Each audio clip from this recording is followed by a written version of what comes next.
The person who destroys you will not look like an enemy. They will look like your best friend.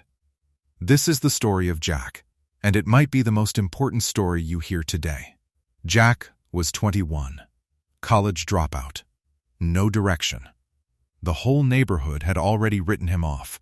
His father, a retired professor, raising Jack alone after losing his wife to cancer, tried everything to get through to him. Every conversation turned into a fight. Jack felt lectured, suffocated. He did not want advice. He wanted someone who actually understood him. That person was Wilson. Wilson was confident, rich, always had a plan. They had been friends since school, and Jack trusted him completely. His secrets, his fears, his future. Wilson was his whole world. His father hated Wilson, kept warning Jack, "That guy is not good for you." But Jack never listened. To him, his father was just another person, trying to control him. Then one night, everything collapsed. His father pushed too hard. Jack snapped back. And his father, desperate and scared for his son, did something he had never done before in his entire life. He slapped him. Then said the same words Jack had heard 100 times. "Stay away from Wilson." Jack felt nothing but rage. He called Wilson, walked out, and slammed the door so hard it shook the walls. His father stood alone in the hallway, staring at nothing, letting the guilt settle in. At the cafe, Jack told Wilson everything.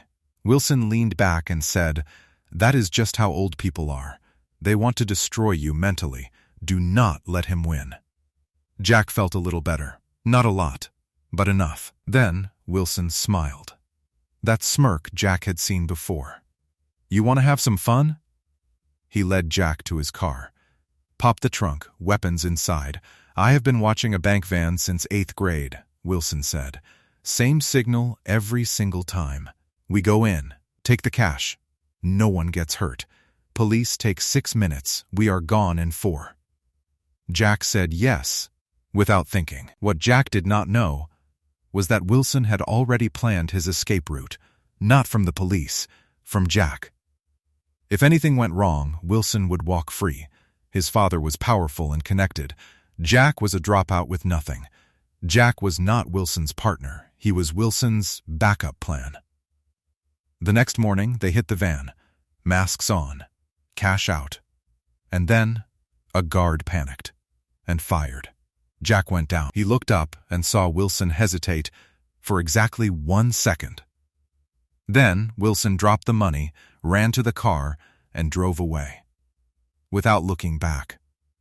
Jack lay there bleeding, sirens getting closer, and every single warning his father ever gave him came rushing back all at once. He had heard them all. He had ignored every one. He cried. Not just from the pain, but from the realization that the one person he trusted with everything had just left him on the ground to save himself. Within the hour, Wilson was on a plane out of the country. His father made sure his name never appeared anywhere. Jack was arrested. 6 months for attempted robbery. Every day in that cell was its own punishment. But his father showed up. Every visit. No anger. No "I told you so." Just a man who looked at his son and still saw someone worth believing in. That broke Jack open. In the best way. When he walked out 6 months later, something in him had shifted. He went home, sat with his father, and for the first time in years, he actually listened. They built something new. Slowly, not perfect, but real. Here is the lesson. The person who tells you what you want to hear is not always the one who loves you. Sometimes the most loyal person in your life is the one making you uncomfortable. Jack mistook comfort for loyalty, and it almost cost him everything. Trust is not built in good times. It is built in the moments when staying is hard. Watch people when they have nothing to gain from you. That is where you see the truth. And if there is someone in your life right now who keeps showing up for you, even when you push them away, go appreciate that person.